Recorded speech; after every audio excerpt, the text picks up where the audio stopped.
the jams, they never end.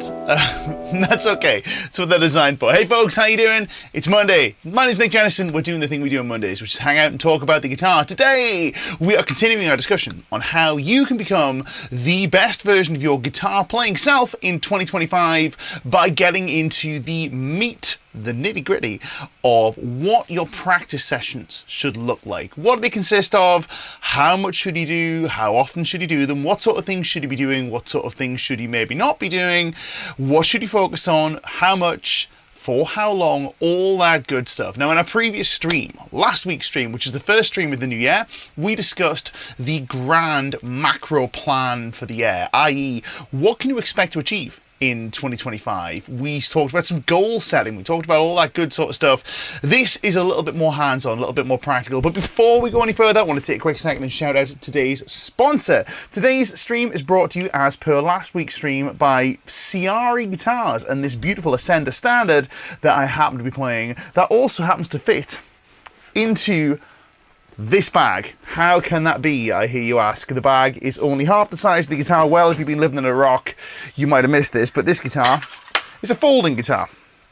It literally folds in half. Travel guitar, it is a travel guitar that is actually a pro level instrument that you're actually going to want to use. Now, Ciari have been good friends of ours for a very long time. They've been kind enough to sponsor a whole bunch of content for you guys. This is just the latest, but man, like, if you're looking for a new guitar, a guitar that's going to inspire you to play, a guitar you can take anywhere with you, go check out Ciari Guitars. They are extending an exclusive offer to viewers of this live stream. If you go to the link down below, you will find a link that will take you to a $250 special discount on your Ciari Ascender and the backpack that goes along with it. I've put the backpack back up on a shelf. I've had this guitar away with me for a few days.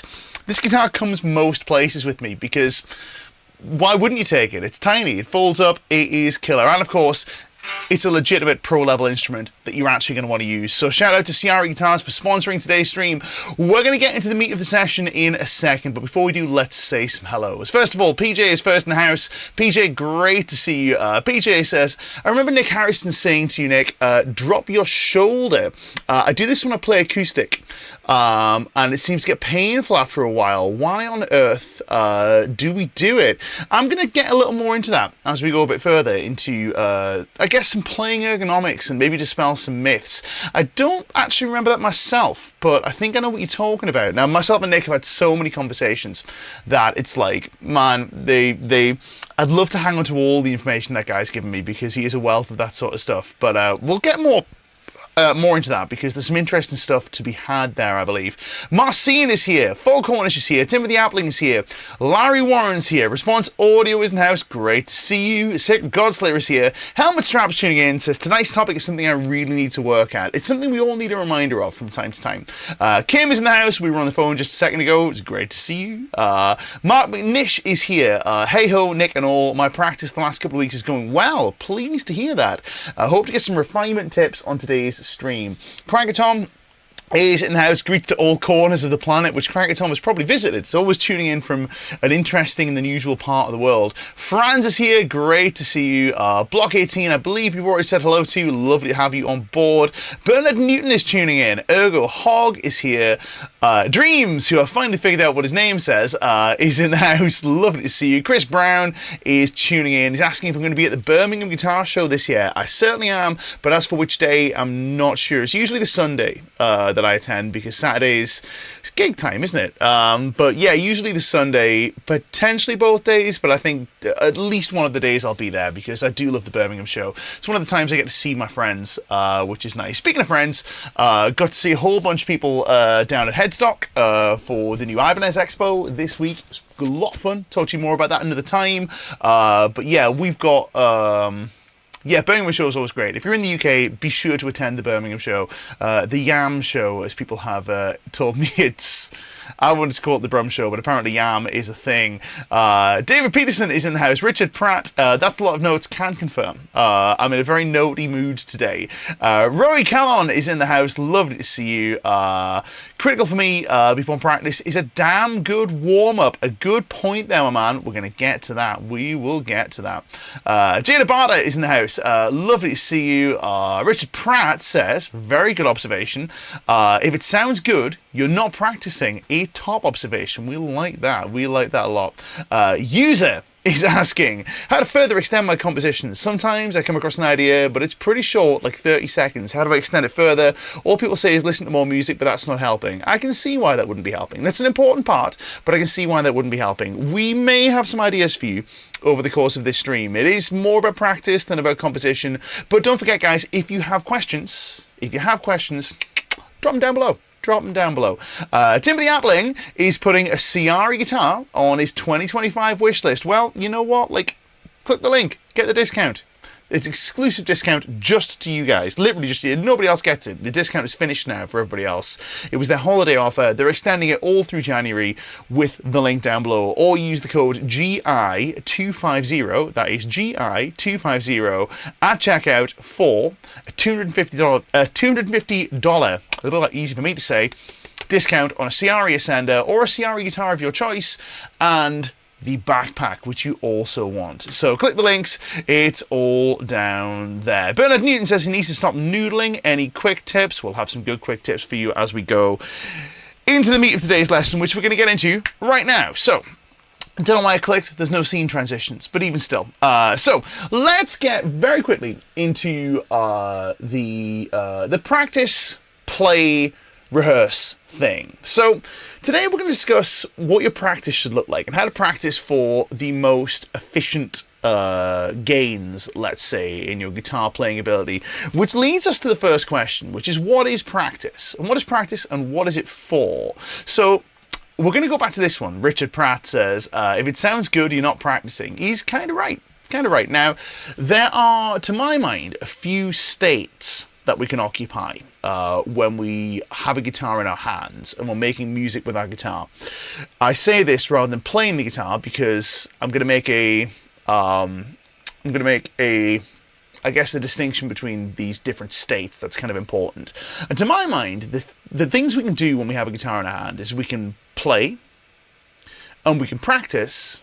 And we have another thing that we have, which is kind of an intermediary, which is we can rehearse. And I've talked about this at some length, the difference between the play, practice, and rehearse states. Now, when we play the guitar, it's an important thing that we should be doing fairly regularly. When we play the guitar, it's a little like what you heard me doing in that intro, where we're performing, where perhaps we're performing for a reason. Maybe we're being paid to play, or maybe we have a performance for another reason, whatever. Maybe we're trying to put our best musical foot forward, right? This is when we should be focusing almost entirely on the music that we're making. We're not focusing on our technique, we're not focusing on the physical aspects of playing the guitar. All of that should become secondary at that point. That's what we might call playing. Another aspect of playing, the flip side of playing, is the aforementioned noodling, which is when we're just having fun with the guitar. And when we're having fun with the guitar, we also probably shouldn't be thinking too hard about our technique, if that makes sense. We should just be thinking about having fun and playing a song that we like, whatever, playing a solo over a backing track we like. We're having fun with the guitar. So that's the playing side of things. And it's very important to make a distinction between playing and the other things that we can do with the guitar, which are rehearsal and practice.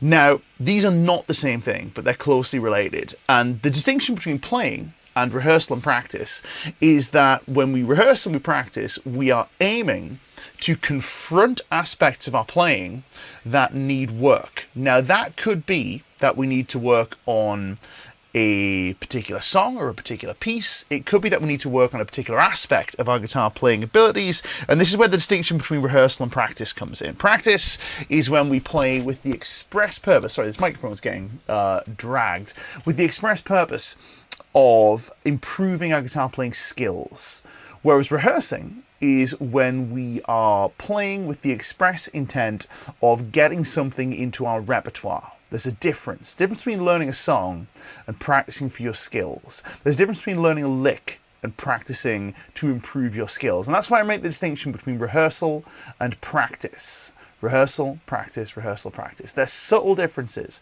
but there is a difference. So with that, we have a definition we can work with, which is practice is when we play our guitar with the express intention of improving our guitar playing skill set.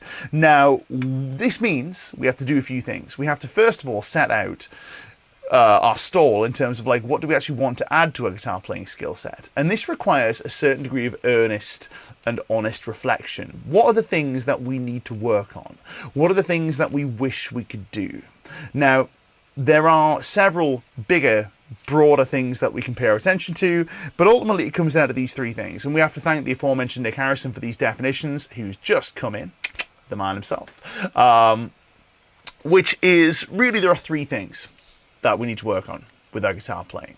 Now that we've decided that practice and we work on our skills, we have the following things that we can address.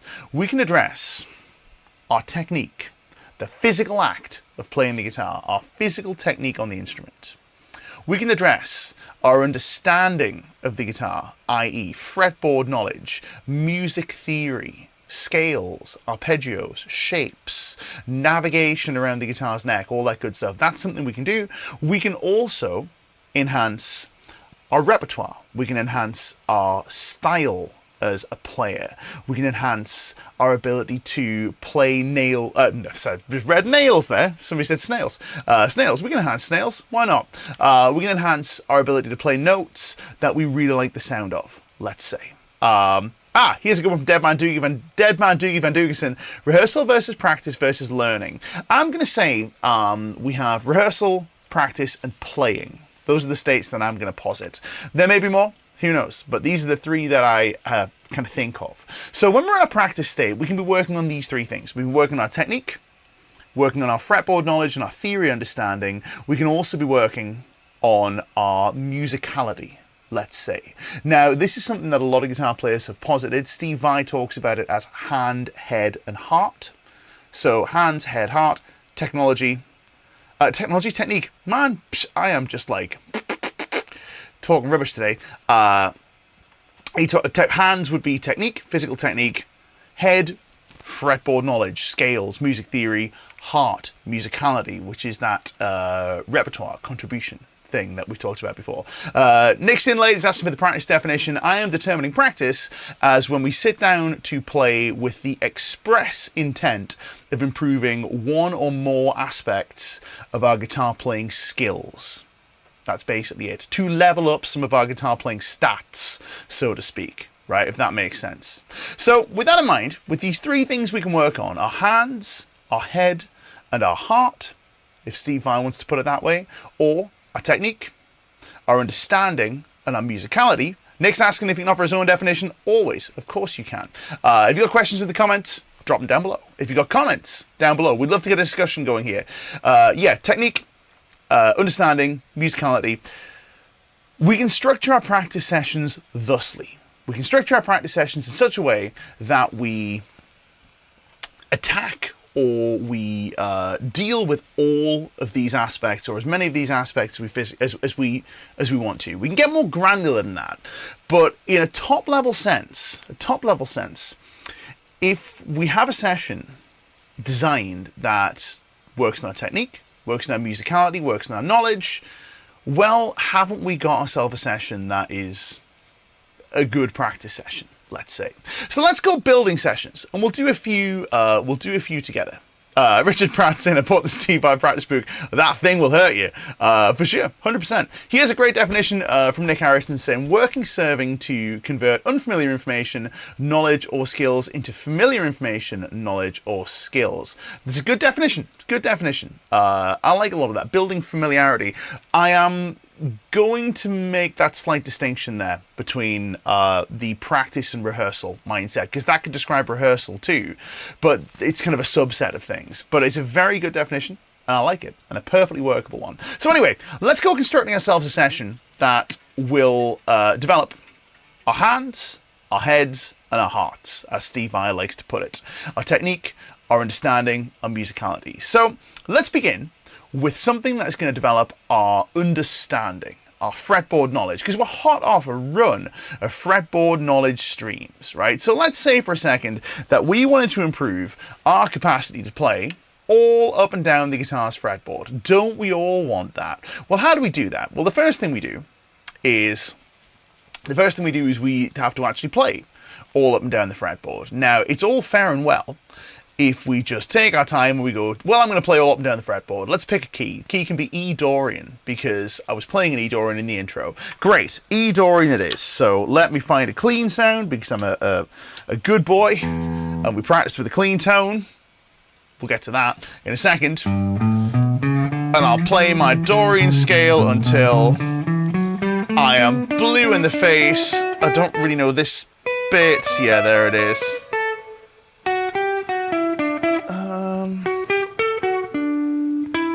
Who's familiar with this? Who's done this ad nauseum before?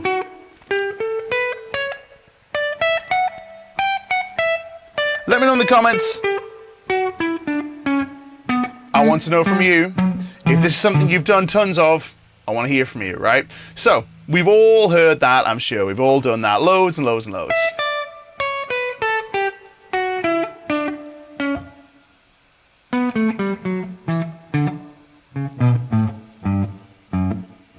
Now that's fine.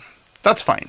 Is it the most efficient use of our time? I don't think so. Because what this is allowing us to do is it's allowing us to kind of like coast, let's say. It's allowing us to play without really engaging ourselves, without really presenting too much of a challenge to ourselves. And it's only in challenge that we really make progress, if that makes sense. Some guys saying that's me. Hog uses a hand warm-up, for sure. Now, let's talk about one of the harder aspects of this. One of the harder aspects of this is finding your way around the fretboard on command. Now, when I say on command, I mean not on your own time. Not when you feel like you're ready to play a note, but when the note wants you to play it. Now, the easiest way we can do this is we can make something time-bound. So we can throw a backing track on, or a drum loop, and we can play with a tempo restriction. Let's try a look at that. So we've done this before, but this is a really good use of your time. So what we might do, so we may throw our backing track on, and we might do the same exercise, but I might say this time, I'm playing eighth notes. And I will play an unbroken stream of eighth notes. Bernard Newton saying yes, but more legato style. It's an interesting observation. This is quite common among legato players as a way of practicing. So this is something Tom Quayle's talked about an awful lot, which is practicing in time. What makes it challenging when it comes to playing in time? I want you to let me know in the comments. Let me know in the comments, what is it about playing in time that makes this challenging? Let's have a listen. So if I go like this, if I play...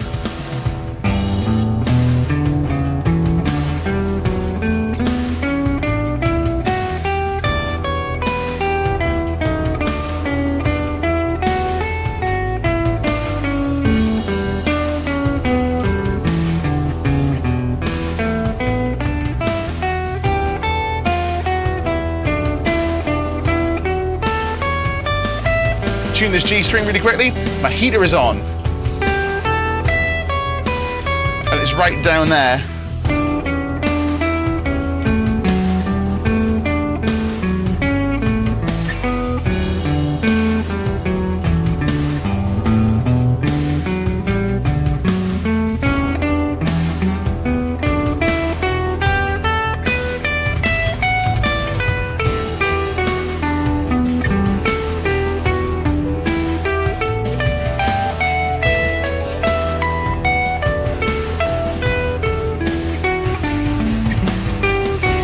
Now, what is it about that that is more difficult, more challenging, and a better use of our time than just running the scale? Well, here's the thing, right? This temporal restriction, let's say, where we restrict ourselves to a time where we have to play at a given point in time, it does a few things for us. First of all, it gives us the additional practice of actually playing in time, which is nice. It works on another aspect of our guitar playing. It gives us some free timing practice, musicality practice, while we're working on our fretboard knowledge. That's a little fringe benefit. It also requires us to reach for notes when we're not 100% sure where they are. We don't get too much time to overthink things. We have to just like think and leap. And this moment that we get when we're not sure we're not sure if we're going to play the right note or not. We go, where's the next one?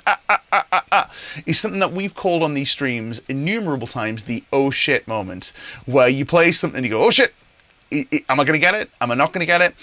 These oh shit moments are the core of your practicing efficacy. Think about it like this, right? For everybody here who's a gym rat, right? Like myself, this microphone is getting on my nerves, right? But everybody here who's a gym rat like myself, we all know that you can go, it's new year, new me. I'm going to go out in the gym, I'm going to join the gym. Today I'm going to increase the size of my biceps, because everybody wants biceps. That's the one, right? I'm a powerlifter. I do one set of curls every year. So for me, I'd like big quads. I don't have any. But even still, regardless, right? We want the biceps. We can go and pick up the 2-pound dumbbells and go 1, 2, 3, 4, 5, 6, 7, 8, 9, 10. Every rep moves the same as the last rep. It's fine. It's okay. Is it going to grow us enormous arms? Probably not. We want to select a load where, when we get to the last rep, it goes, oh, God, and then we go, oh, it stings, it stings, it stings. We recognize from our basic understanding of training the body that this moment of like, am I going to get it? Am I going to get it? Is something that is likely to yield results. And with practice, we have a similar thing, not physically, but in terms of the skill of practicing, right? Now, here's the interesting deal with this, is it needs to be in a sweet spot where you get it most of the time, but you have to kind of be on, right? It's no good if you're missing things all the time, if you're just going like this and you're going, That's no good to anyone, right? We need it to the point where you're going, where is it?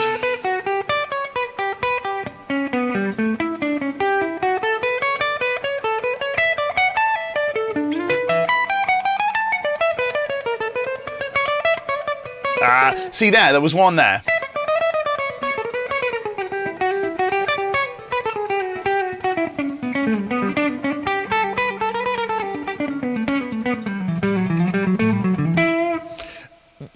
The point where you're going, we can recognize it. We have these lovely moments of like, ooh, ooh, ooh, ooh, ooh, I'm getting it, but I really have to be switched on to achieve the thing. This is where the magic lies, right? This is really where the progress lives. So, two things. We have set ourselves up a challenge that requires us to have these oh shit moments, right? This is a beautiful thing. It's a wonderful thing. How do we increase the challenge? How do we decrease the challenge? We'll get to that in a second. That's scaling things. In addition to this, we've also made our practice compound in the sense that we're no longer just working on this one quality. We're now working on multiple qualities, which is really good, right? This allows us to, Jada Barter saying, want bigger biceps? Do squats. A man of culture, I see. Let's say, for example, we're going to go back to the gym analogy here, because the gym analogy is a good one. This is not fitness advice, nor is it health advice. Consult a clinician before engaging in an exercise routine. But let's say, for example, you have a limited amount of time. You have about enough time in your, let's say you have time to exercise twice a week, right? And you say to me, Nick, I want to improve the strength and appearance of my body. I'll go, cool, all right, well, how much time you got? You go, well, I've got about enough time to do 3 exercises. I'm probably not going to have you do bicep curls. I'm probably not going to have you do leg extensions.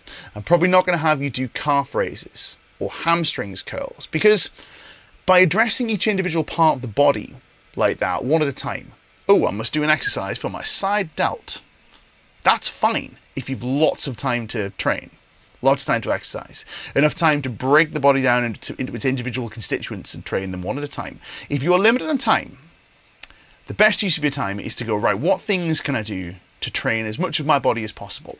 I'm probably going to have you do large movements. I'll have you do a squat, I'll have you do some kind of push, I'll have you do some kind of pulling movement and some kind of hinge, i.e. like a deadlift or a Romanian deadlift or something like that. And then you can be on your merry way, because why? Because it trains lots of the body all at once. And similarly, we can train lots of the aspects of our guitar playing all at once by compounding our practice, like we just did right? Like we just did there.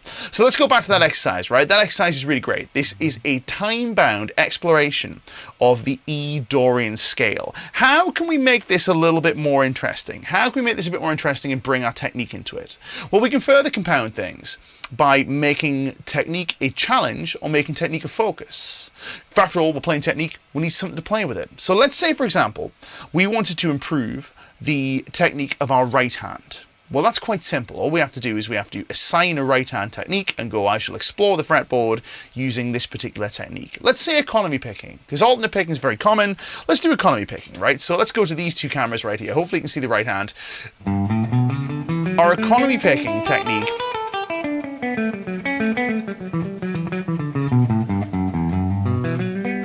is something that when you have it, you can fly with it, but it takes a bit of getting, if that makes sense. You have to actually be able to play the thing, to be able to cook with it. And when you play at these kind of mid-tempos, it gets quite challenging. So let's say, for example, I throw my backing track back on. Now, not only am I time-bound to play the E Dorian scale, now I'm going to play my 8th notes using strict economy picking. And I'm going to make economy picking my focus. What am I accomplishing here? I'm working on my timing, which is another aspect of economy picking technique.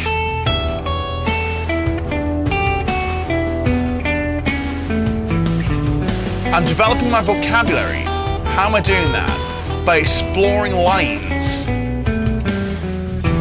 that work with economy picking with E Dorian. I'm developing my fretboard knowledge. I'm developing my ability to talk and play. How am I developing fretboard knowledge? Well, I'm exploring the fretboard is how. What other qualities am I developing here? Let me know in the comments. What else do you think we're working on? There are some other things too. If this is feeling a little bit redundant, a bit easy, I can crank up the tempo and maybe go to 8th triplets.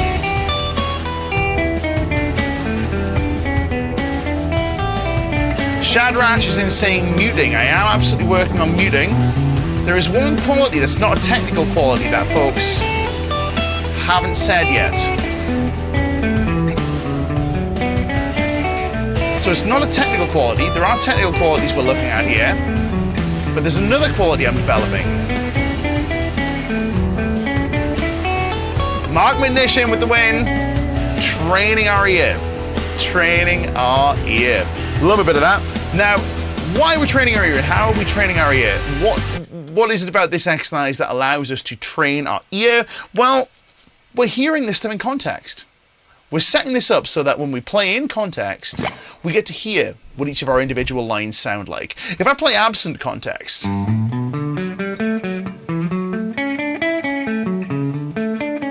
unless I hold the context in my mind,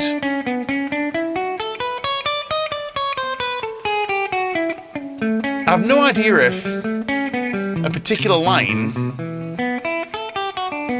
that I may be developing is effective or not, if it's something that I actually want to play. So what do we got here? Well, we've got ways to put together exercises. The point with this is there are no real magic exercises here. It's just a question of designing exercises, putting them together in an order and putting them together in a session that allows us to work on the things that we want to work on. And this is how I've designed a single exercise to work on the things that I want to work on. Now, let's do another.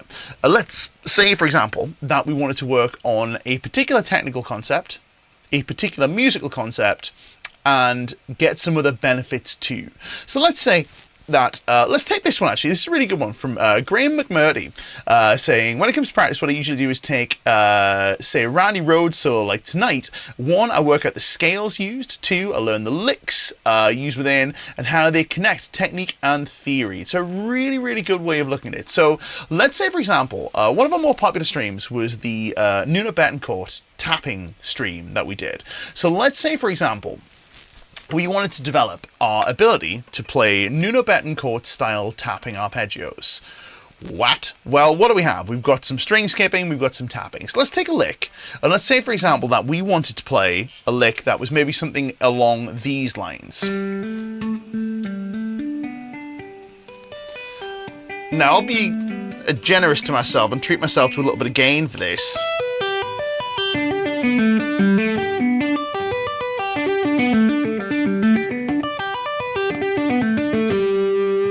Well, there I have a phrase, right? Now, this phrase in particular, if you want to play along, is going to go something like this. We have the following little pools of tap available to us. It's going to be a G major arpeggio with an add 9. We're going to have G, B and D, i.e. 3, 7 and 10 on the highest string. We go to the G string, we have 4, 7 and 12. This is going to be B, D, G. And then on the D string, I have G, A and D. 5, 7 and 12. 5, 7, 12. 4, 7, 12. 3, 7, 10. Right, we've all heard that line, I'm sure, a million times. The good old-fashioned Nuno tapping arpeggio. So let's say, for example, we wanted to work on these and get this sort of idea under our fingers and into our playing. Well, what would we do? We could sit and play that.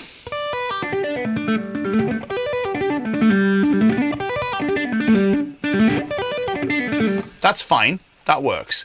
Or we could do all the things we just talked about. We can give ourselves some context, we can give ourselves a time frame or a time restriction, and we can use an explorative approach, an exploration approach to feel our way through these arpeggios. So what I may do now is I may throw the same track on. This is going to work because the track's in E Dorian, and that's a G arpeggio.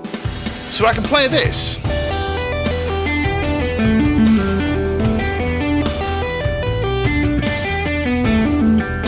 And here what I might do is I may focus my attention initially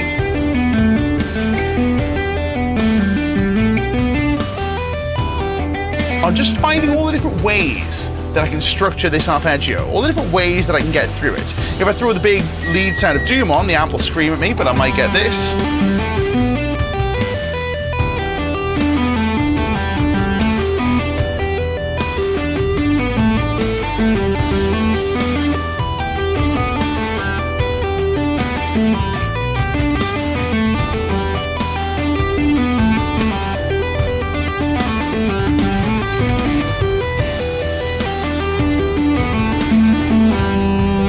So on and so forth. Now, Foghorn is just saying, get the funk out, I'm still struggling after many months. Now, the thing is, like, this line, this will be a line that Nuno will have developed in a musical kind of setting. And just sitting and learning it is cool, but owning it will make it much easier to actually play this stuff. How do we own it? Well, we do it like this. We get to experience it musically. We get to play in a way that is time-bound, forces us to play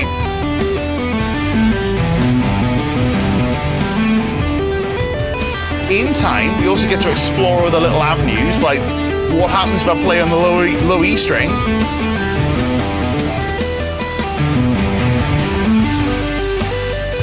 What happens if I moved up to an A?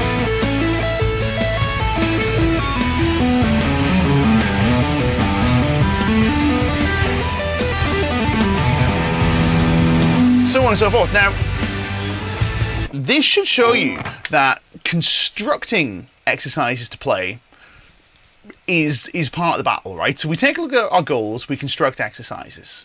Away we go. Piece of cake. Now, that's the exercise design. The next question is, how much of it do we do, and what should we be doing? Well, we've already talked about what we should be doing, and the how much is really dependent on a variety of factors. It depends on your schedule. It depends on your personal level of investment in the instrument. It depends upon, i.e., what part of your life is this? And it's not what you might think. It's not what you might think. It's not saying that pros will need to practice 1,000 hours a day. It's kind of the opposite. It depends on a variety of factors, but let's take a minimum. Let's take a minimum. I personally have seen with myself and with students and with friends who have kind of given some guidance on this, I've seen results with as little as 15 minutes in a given day. As little as 15 minutes, right? The reason I say as little as is because, you know, any less than 15 minutes, we're really not kind of getting going. We haven't given ourselves enough time to really kind of zone in, let's say, and really focus and start to flow with this practice stuff. But 15 minutes is kind of a good amount. What do we do within 15 minutes? Well, within 15 minutes, I would suggest choosing one thing. Choose a thing. and live with it for 15 minutes. Everyone has the capacity to do this, right? I promise you this, right? Even the most busy person in the universe can spare 15 minutes. Go to bed 15 minutes later, right? Get up 15 minutes earlier. I'm not trying to do some kind of bootstraps nonsense, but 15 minutes, because, you know, we're not doing that here. But 15 minutes, that's something everyone's got, right? Now, how often do you do it? I would suggest it's best to do this daily.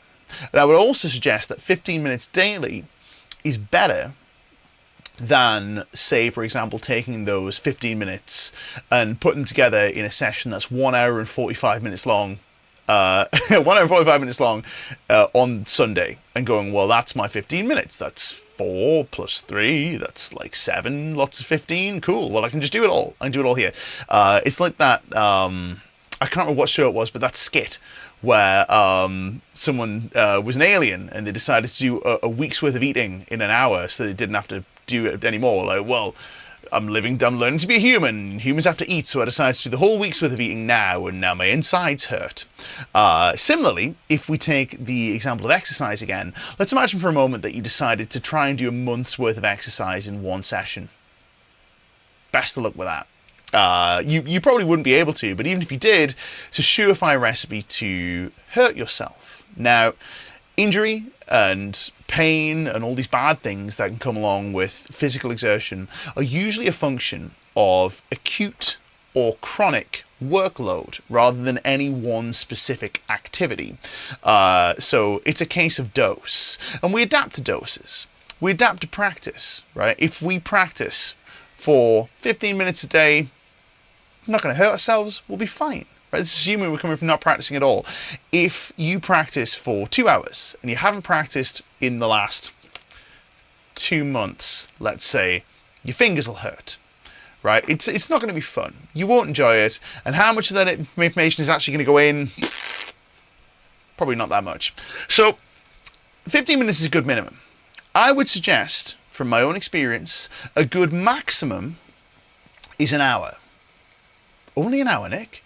But don't these guys famously practice for like 8 hours a day? Didn't Steve Vai do this? Didn't John Frusciante say he practiced for 8 hours a day? No. John Frusciante said he played for 8 hours a day. There's a difference. You can play as much as you want, but practicing, trim it to an hour, right? You can move around as much as you want. When it comes to exercise, don't do 5 hours. Bad idea. Unless you're some kind of like high rocks athlete or something. I keep using exercise analogies because it's simple. Oh, hello. The amp is whistling at me. Go away, amp. This amp needs a service, I think. It sees a lot of use, does this amplifier.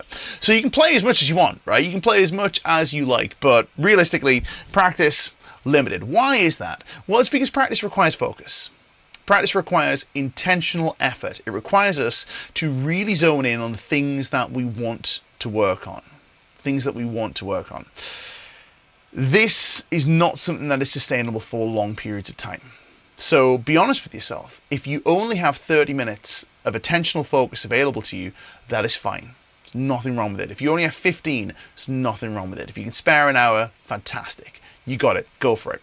What should our sessions look like? Well, depending upon how many little allotments of time we've got, we can do little groups of 15 minutes. And we can rotate exercises every 15 minutes, or rotate activities every 15 minutes. This is a nice way to split things up.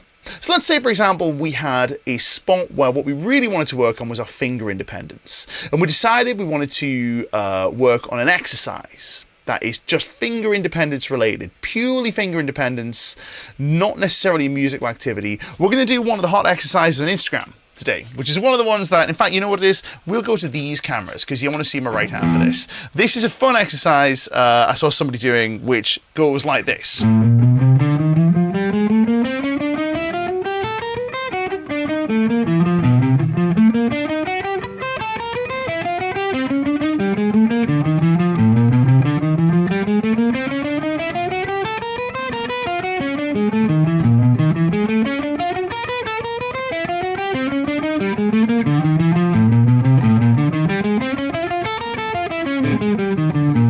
So on and so forth. Now, what on earth kind of exercise is that? Well, it's kind of simple, to be honest. We pick a position on the fretboard, we play fingers 1, 2, 3, 4 on every string, and then we go across all the strings, dead easy.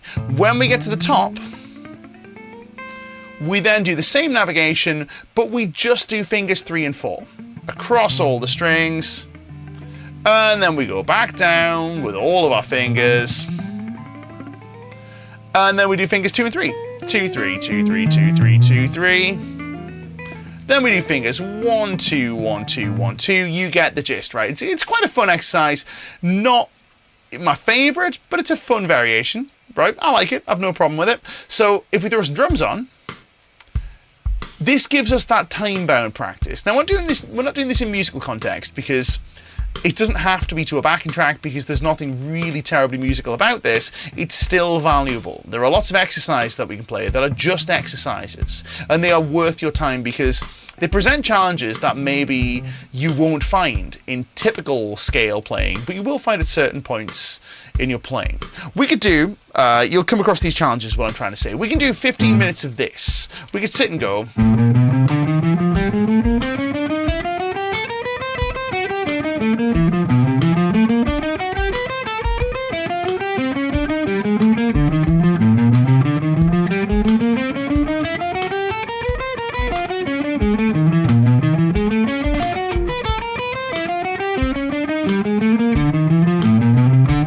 Now this exercise is not a magical exercise. There are no magical exercises. Next one's going to be 2 and 4, by the way.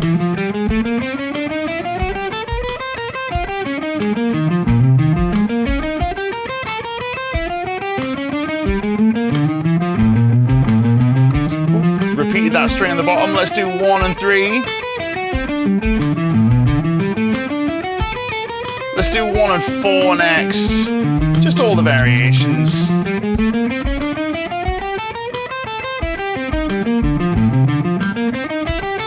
That's a fun exercise. I could sit and zone in on that for 15 minutes and have a perfectly lovely time, right? Perfectly lovely time. What am I getting out of this? Well, I'm getting finger independence, I'm getting timing, my picking's being worked on, I'm getting a little bit of free interval training as I hear what these notes sound like. Lots of good stuff, right? From there, what I might move on to is something a little bit more musically oriented. So there I may move on to something a little like the exercises we did just a second ago, which were these kind of time-bound exploration exercises. I may do 15 minutes of that, and then truthfully, I might call it. I might go, you know what? It's enough for me. That's me done. Do I need to do any more? Nope. Gonna go and work on some other things. This is where your amount of personal investment comes in. So you may be surprised to hear that I might do 30 minutes like that and call it. The reason for that is I have lots of things that I need to accomplish with the guitar in a given day. I have reviews to film, I have lessons to teach, I've got songs to record, because I'm usually doing a bit of online session work, I've got all my streams to present, right? I can't really invest all of my guitar energy like I used to once upon a time into just practicing, right? Practicing is good, but practicing can't kind of take it out of you. So for me, I'm going, you know what? That little bit's probably enough. Look at it like this. Consider the way a pro athlete will address their exercises in the weight room. They'll try hard, but they won't do a huge amount because they've got other things they need to do with their body. Compared to the likes of a pro bodybuilder who will train 6 days a week, hard, long, and away we go. This is to say to you that there isn't this level of advancement, amount of practice correlation. It depends on where you are with your guitar playing. If you're in a place in your life where practicing and improving on the guitar is the most important thing you can do, do more. If you're at a point in your life where you've got a little bit of time to invest in it, that can either be at the beginner stages where you go, I just want to get a bit better, intermediate stages, want to get a bit better, I enjoy this, but it's a hobby, or at the pro or more advanced level where you go, got loads of stuff to do with the guitar, I just need to keep on top of this. That's where we can do a little less, as long as we're specific about it and we actually address our goals. So we got some great questions coming in. I'll address a few of these as we go. So Dreams is saying, so if I only have 15 minutes a day, what would your recommendations be for a set of exercises that work the basic functions and skills? Okay, here's what I would do. I would look at the things that you need work on and spend more time on those. So for example, if your picking is something you want to work on, you're going to pick most of the time. If your legato is something you want to work on, you're going to legato most of the time. If it's some combination of the two, you'll bounce between the two. You can either do daily undulation with this, where you do something one day, something another day, or you can do it within a session. Either is fine. In terms of the musical things you want to work on, you may decide that I want to be a better blues player. Perfectly valid choice. Better blues player, want to work on my legato, want to work on my phrasing, want to work on all this sort of stuff. I want to work on my picking. Well, we would set up exercises where we challenge ourselves to, say for example, pick every note and play blues solos and work on our blues vocabulary with strict timing, with a strict temporal demand, and we focus our attention primarily on finding challenge rather than necessarily having a lovely time playing the blues. So what I might do is pick a blues backing track so I can set myself in context, like this. Blues in A.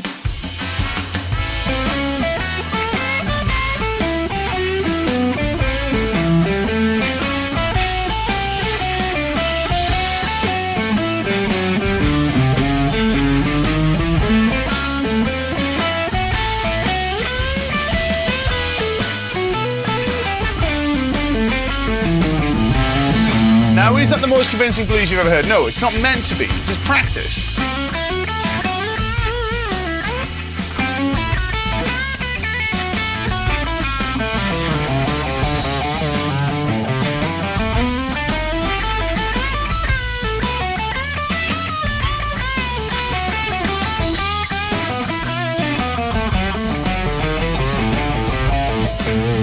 Now, that sort of thing there, let me break down what I'm doing. There I'm giving myself a rhythm. I'm finding a rhythm that is challenging, and in this case it's that I guess because it's 12/8 you call it an eighth note pulse, but 3 pulses to a beat, 3 pulses to a big count.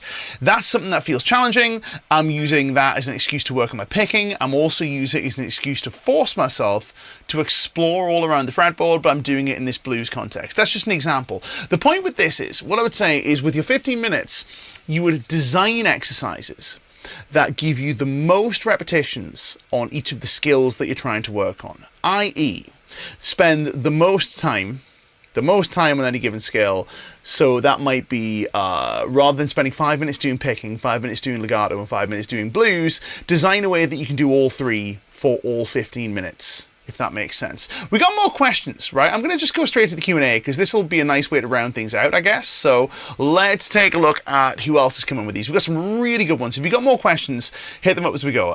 Bernard Newton says, I need to stop noodling. Any quick tips? Well, I think this kind of is the quick tip, is that if you are, if you have focus, if you have something that you've set out to work on, you won't noodle, because you'll be too busy doing the thing. You'll be too busy doing the practicing to mess around and noodle. You'll have goals, and you'll work towards the goals, and you'll know when the goals are finished. You'll go, look, 15 minutes, time's up, I'm done. And then you can decide if you want to noodle. Noodling is fun, and noodling is important. There's nothing wrong with doing a bit of a noodle from time to time, right? I like a noodle, we all like a noodle. I had noodles for my dinner tonight. It's not really important, but you get the gist. I think noodling is important, it's fun, and also I would suggest, once you've done your practice, you can have a bit of fun noodling. You can reward yourself for 5 minutes, 10 minutes, etc. Chris Brown is asking the question. He says, as you become more advanced player, did you ever experience the law of diminishing returns? If so, what did you do to keep practice motivating? I kind of did and didn't, if that makes sense. So I think the thing with this is, like, I'm going to go back to, I keep talking about gym analogies here, but practice, exercise, a lot of parity here. A wise person said of training with heavy weights that it never gets easier, you just get stronger.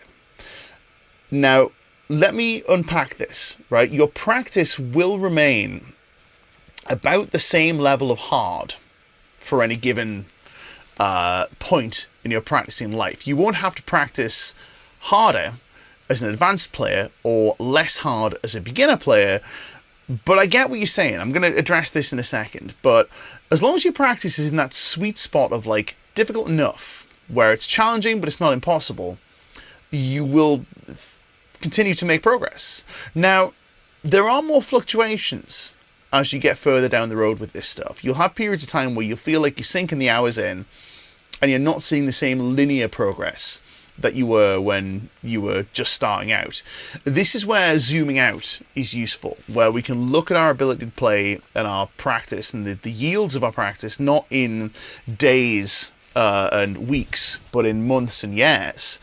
So if we look at our practice sessions, the amount we can achieve as a more advanced player in a single practice session is always going to be somewhat limited. We're never going to revolutionize our playing in a single session like we did the first time we learned a bar chord, or the first time we learned the minor pentatonic scale. Those days are behind us, but that doesn't mean that we can't revolutionize our playing in a year by stacking up these wins. That's the way to think about it. So think not, dear friend, about what you can accomplish in a short period of time, but think about how these practice sessions are going to stack up over a longer period of time, and look back over the wins that you've made. Look back at times when you practiced and you've made huge progress, right? And that for me was kind of motivation enough, I guess. But then I'm quite process oriented with this. I'm kind of like, look, doing the practice is the process. If I trust the process, the results will happen. So I'm not super worried about the goals as much as I'm worried about doing the thing, if that makes sense. Okay, here's one from PJ talking about warm-up before practice. I agree with this, right? I agree with this. But let's talk about what a warm-up is. A warm-up is something that serves two functions. First of all, is its literal function, in that it literally makes you warm. Now, this is true in the gym, it's true when you sit down to play music. You want your hands to be warm. You want things to be flowing, all of the juices that go in the hands, all those neurons, all the things I don't understand, right? The physiology of the hands, you want them to be actually physically warm. How do you do this? You do them by moving around. Same way that if you were on a cold day, you would move around to keep warm. So we actually want the hands to be warm, because warm hands, to an extent at least, not hot hands, but warm hands will respond better to the challenges that you're presenting with them. But what we also want is we want a warm-up to prepare us specifically for the skills that we're going to be developing in our practice session. Now this is, I guess, a little bit more, we're going to keep going down this fitness analogy, but let's say, for example, I was warming up for a barbell back squat, right? A better use of my time once I'm physically warm, right? Once I'm physically warm. If I walk in the gym and it's warm, I'm fine. Great. But if I walk in the gym and it's cold like it is today, I might jump on a rower for 5 minutes or whatever. But once I'm physically warm, I'm better off scaling the thing that I'm trying to do rather than looking for all sorts of weird non-specific things that may prime myself for some theoretical task. What on earth does this mean? Well, what it means is if I'm going to do some picking, I'm going to warm up with picking. And the easiest way to warm up with picking is just to scale it. So start slow, and as you feel better and as things start to feel less challenging, increase the difficulty. So a warm-up for picking might look like this. We don't need a specific warm-up where we do some kind of mad combination of special exercises.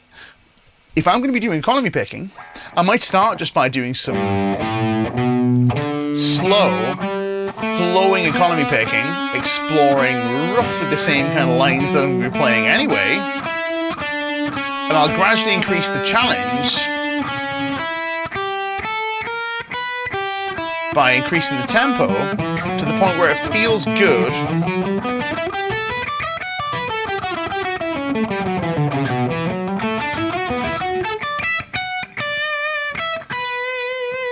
Where it feels good at the kind of pace where I'm going to be practicing. So warm-ups are very important, but warm-ups should be specific for the task, apart from the general practice of just getting yourself warm, getting your hands physically warm.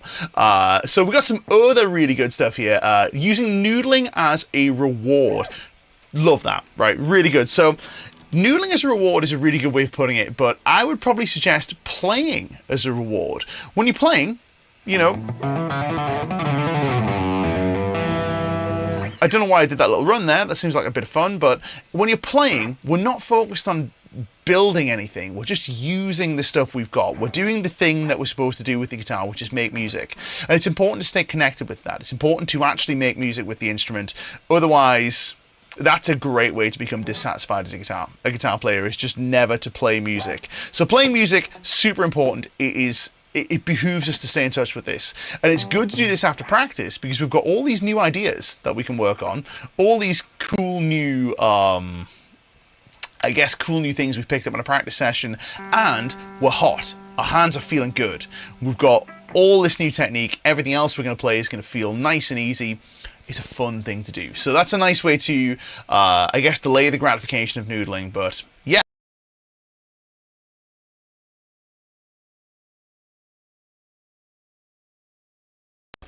The magic mouse, it is my enemy, right? If I scroll this way, if I swipe even slightly to the side, it kicks me out of the studio. It's very annoying. So we've got some more stuff here, right? More interesting comments, more interesting questions. Here's a really good one, right? Nick Harrison says, you're either working on climbing the mountain or you're working on staying at the top. There is always work to do, for sure. But staying on top is a lot less work than climbing the mountain. This is the point I'm getting at here, is like, if your work is on just maintaining your point on the mountain, we're not trying to break any new ground up the mountain, you don't need to do quite so much. And if you're not worried about how quickly you get up the mountain, you don't need to try quite so hard. Let's say you've got other things going on. I'm trying to think of all sorts of crazy situations, but it's a very, very good point, and I like it. So here's a one from user saying, can you please elaborate more on note values? Is playing 16th notes per beat at 60 tempo the same as playing 8 notes per beat at 120? It exactly is. Yes, that's exactly what it is. So in terms of note values, if you double the tempo, you can half the note value and get the same speed, if that makes sense. So if 60 BPM was like this, and I played 16ths, 1, 2, 3, 4, 1, 2, 3, 4, 120, might not be exactly right. Could be 1, 2, 3, 4, 1, 2, 3, 4, 1, 2, 3, 4. That's definitely not right. I'm counting in my head. 1, 2, 3, 4, 1, 2, 3, 4.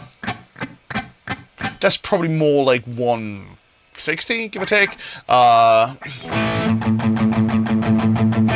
Maybe faster, maybe, I don't know. I'm not very good at tempos, just off the hoof, right? What do you mean you don't read tempo? JK Semo, nobody reads tempo. Anyway, maybe they do, maybe it's something I'm missing. So, yes, absolutely right. Here's one from Bernard Newton saying, just like an athlete, we need to warm up our arm, wrist, finger muscles and ligaments. I heard Pat Metheny would play his whole gig before he went on stage. That seems excessive. Pat Metheny's bit there, because that's not a warm-up at that point. That's exercise.